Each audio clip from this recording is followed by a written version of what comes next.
ಬೆಳಗಾವಿ ಜಿಲ್ಲೆಯ ಅಥಣಿ ತಾಲೂಕಿನ ಹಲ್ಯಾಳ ಗ್ರಾಮದ ಸರ್ಕಾರಿ ಹಿರಿಯ ಪ್ರಾಥಮಿಕ ಶಾಲೆಯಲ್ಲಿ ಅಂಬಿಗರ ಚೌಡಯ್ಯನವರ ಜಯಂತಿ ಆಚರಣೆಯನ್ನು ಮಾಡಲಾಯಿತು ಹಾಗೂ ಭಾವಚಿತ್ರಕ್ಕೆ ಪೂಜೆಯನ್ನು ಸಲ್ಲಿಸಲಾಯಿತು. ಕಾರ್ಯಕ್ರಮದಲ್ಲಿ ಎಸ್ಡಿಎಂಸಿ ಸದಸ್ಯರು ಹಾಗೂ ಮುಖ್ಯೋಪಾಧ್ಯಾಯರು, ಶಾಲಾ ಶಿಕ್ಷಕರು ಹಾಗೂ ವಿದ್ಯಾರ್ಥಿಗಳು ಉಪಸ್ಥಿತರಿದ್ದರು.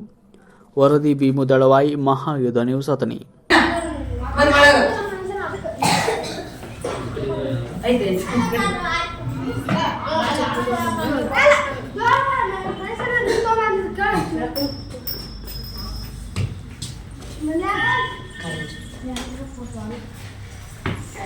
Iya,